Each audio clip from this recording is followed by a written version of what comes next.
दिल्ली में गर्मी ने इस बार पहले ही अपने तेवर दिखाने शुरू कर दिए हैं। तापमान हर साल नया रिकॉर्ड बना रहा है और लू का खतरा लगातार बढ़ रहा है। ऐसे में सबसे बड़ा सवाल है कि क्या इस भीषण गर्मी के लिए सरकार तैयार है।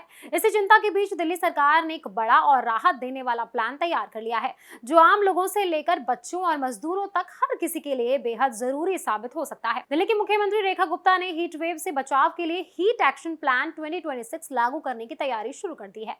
इस प्लान का मकसद है गर्मी और लू से लोगों को सुरक्षित रखना और समय रहते जरूरी सुविधाएं उपलब्ध कराना। इस योजना के तहत शहर के कई सार्वजनिक स्थानों पर साफ पीने के पानी की व्यवस्था की जाएगी। बस स्टैंड, पुलिस स्टेशन, अस्पताल, अटल कैंटीन, डाकघर और निर्माण स्थलों पर वाटर कूलर, वाटर टैंकर और वाटर एटीएम लगाए जाएंगे। इसके साथ ही लोगों को ओआरएस भी दिया जाएगा ताकि शरीर में पानी की कमी ना हो। स्वास्थ्य सुविधाओं को भी मजबूत किया जा रहा है। पूरे दिल्ली में 339 से ज्यादा हेल्थ सेंटर को ओआरएस और आइस पैक जैसी जरूरी चीजों से तैयार किया गया है। वहीं 30 से ज्यादा अस्पतालों में खास कूल रूम बनाए गए हैं, जहां लू से प्रभावित मरीजों को तुरंत राहत मिल सके।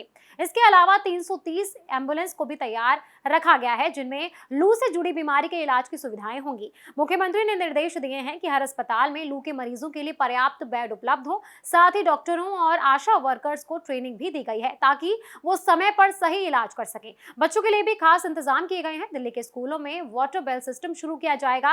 इसका मतलब है कि बच्चों को तय समय पर पीने के पानी के लिए कहा जाएगा ताकि वो डिहाइड्रेशन से बच सकें। सबसे ज्यादा ध्यान मजदूरों और बाहर काम करने वाले लोगों पर दिया जाएगा। सरकार ने कहा है कि निर्माण स्थलों और खुले में काम करने वाले श्रमिकों के काम के समय में बदलाव किया जाएगा। खासकर दोपहर की तेज गर्मी में काम से बचाने की कोशिश होगी। इसके साथ ही उनके लिए छाया, आराम करने की जगह, पीने के पानी और ओआरएस की व्यवस्था जरूरी होगी। दिल्ली पुलिस भी इस प्लान में शामिल है। शहर भर में 11,000 से ज्यादा एयर कूलर और 1900 से ज्यादा वाटर कूलर लगाए गए हैं। ट्रैफिक पुलिस लोगों को ओआरएस के पैकेट भी बांट रही है ताकि सड़कों पर काम करने वाले लोग सुरक्षित रहें। ये पूरा प्लान दिल्ली आपदा प्रबंधन प्राधिकरण के जरिए लागू किया जा रहा है, जिसमें कई विभाग और 17 से ज्यादा एनजीओ मिलकर काम कर रहे हैं। गर्मी की स्थिति को देखते हुए भारतीय मौसम विभाग ने रंग कोड चेतावनी प्रणाली भी लागू कर दी है, ग्रीन, येलो, ऑरेंज और रेड। इसके जरिए हर दिन तापमान की जानकारी और अलर्ट लोगों तक पहुंचाए जा रहे हैं। पिछले साल 2025 में दिल्ली का तापमान 43 डिग्री सेल्सियस तक पहुंच गया था और करीबन 40 दिन तक तापमान